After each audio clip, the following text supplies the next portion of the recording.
please. Respect and facts. Go ahead.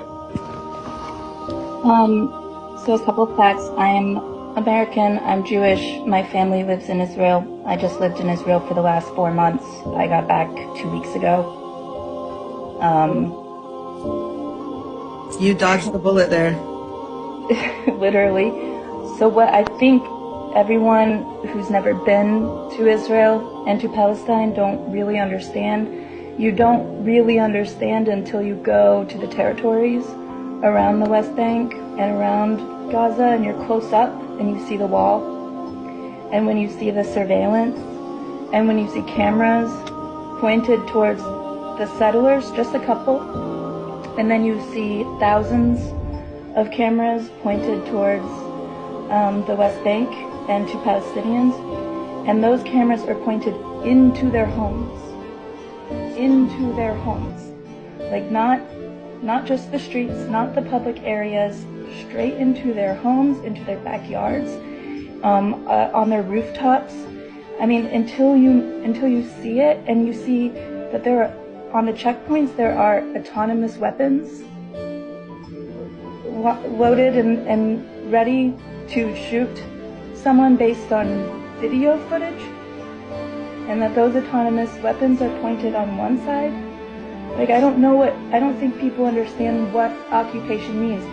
And I don't understand because I haven't lived it. I have only looked at it from a distance. But what I can imagine is if you're a child and you're growing up knowing that the country that you live in hates you and that they are willing to kill you, having never met you in their life based on just a video image, that the facial recognition and the surveillance and the high degree of technology and spyware that they have guarantees that they could pick off Hamas members one by one without ever blanket bombing Palestine.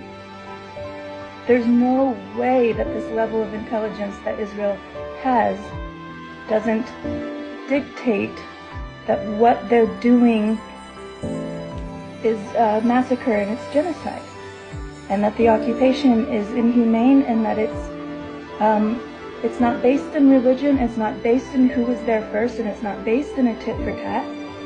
It's white supremacy, and it's dictatorship, and it's power and control and humiliation of a people who have nothing to do with the hostages taken and the people who were brutally murdered. Because yes, that is horrible. Those are my friends.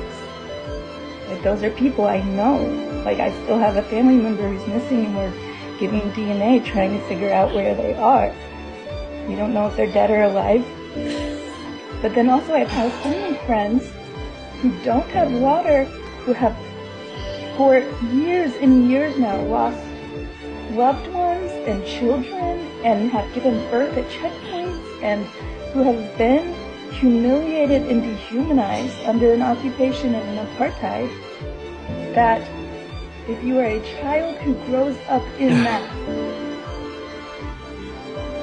why would you not